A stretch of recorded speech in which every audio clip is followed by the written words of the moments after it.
All right, finally, we are at last part, part 4. So part 4, you just need to sketch the graph of I against T, all right, following part 3. So in part 3, we have R equals to 4L equals to 50B. So we can then substitute this into relationship between I and T. So we get this equation. So we can, so take note that in this equation, A is a constant, all right? So A is a positive constant. So when you key this into the GC to get the shape of the graph, you can just key in A as any positive constant. But when you label the equation, please label as a general A, all right? Okay, so when you key that into the GC and you get a graph like that, okay? So do we draw the whole graph? So how do we decide? So since time is should be greater or equals to 0, so we will delete this part of the graph. So we just draw. So in this case, the axis will be I and T. So we're looking at time, positive time or non-negative time. So we do not draw this part of the graph. Okay, so I'm going to draw it in.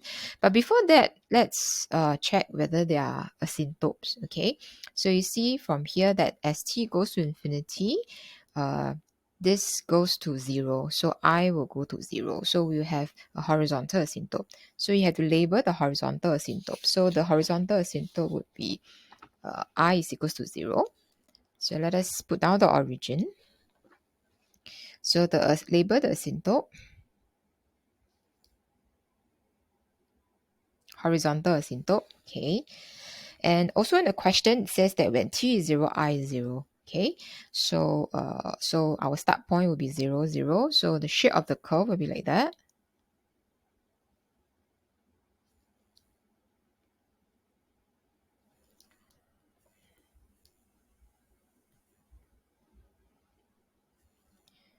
And you also need to put in the essential features.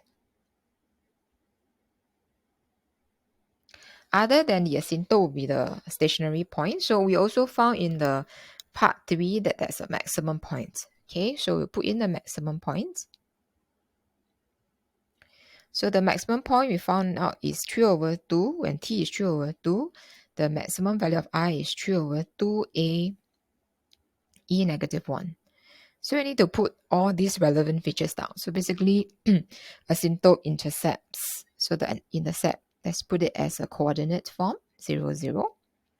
So coordinates of the intercept, equation of the asymptotes, stationary points, all these have to be part of your graph. Okay, and lastly, we're going to label the graph in terms of a general A. You might have, as I said, you might have key in A as any positive constant like 2, but when you label, you can't label it as 2TE something. It must be ATE something, okay? Right, so that completes this part.